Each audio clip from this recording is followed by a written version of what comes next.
halkan waa maqaayad lagu iibiyo cunooyinka dhanaan sida bajiyaha, leefleefowga iyo sambuuska. Shaqaalaha ugu badan ee meeshan ka howlgala waxay u badan yihiin haween. Waxaa meelo fogfog uga yimaada macaamiil u badan dumar, kuwaas oo aad ula dhacsan habka ay maqaayadan u samayso cunooyinka dhanaan. Ambiye Isaaq waa mid ka mid ah shaqaalaha ka shaqeeya halkan. Waxay tilmaamaysaa habka ay u howlgalaan maadaama ay ka shaqeyso qaybta jikada ee maqaayada. qaabka u shaqeynaa sida adiga ujeed sida sambuuska sida macashirada sida burka sida leefooga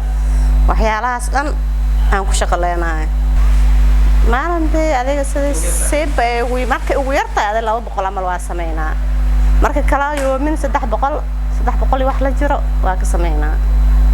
wallahi aqabasaas weyn oo nuka ku aragnay ma lahan fahmadeen way fiican tahay dhaqdhaqaaqeen waa iska aadi adiga waa iska maaraysan tahay Luul Aadan waxay ka mid tahay macaamiisha in muddaha ku xiran goobtan. Waxay sheegaysaa inay jiraan maqaayado badan oo laga heli karo cunooyinkan balse ay iyadu halkan dooratay. maqaayadan markasta imaadaan waa ka cunteeyaa sambuuska bajiyaha leefooga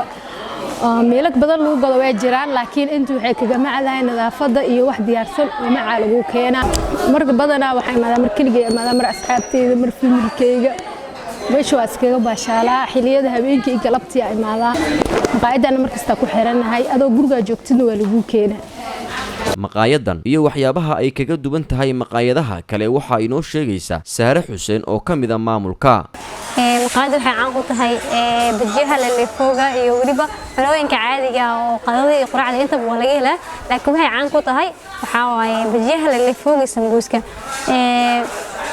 bajiyaha leefooga sambuuska horta soo yaani muqdisho mis Soomaaliya waxaan dhihi karnaa waxa lagu iibiyaa sida banaanada waxa arkaysaa ayagoo iska dayacan oo tasiic xitaa wax isku qaraya laakiin anaga waxa kaga duwanahay kuwa banaanka lagu iibiyo waxyaabo nadiif ah oo yaani la ilaaliyo nadaafadooda iyo waliba heerkulka meesha yaani ay ku jiraan oo yahay meel qabow meesha dadka afrisanaya ay yihiin meel qurxan oo yaani dadku soo dhaweeyo kaga duwanahay dadka oo ku iibiyo banaanka sidoo kale waxaan sameeynaa delivery dadka oo yaani imaan karin xarunta waxaan ugu dhiibnaa yaani ugu adeegnaa delivery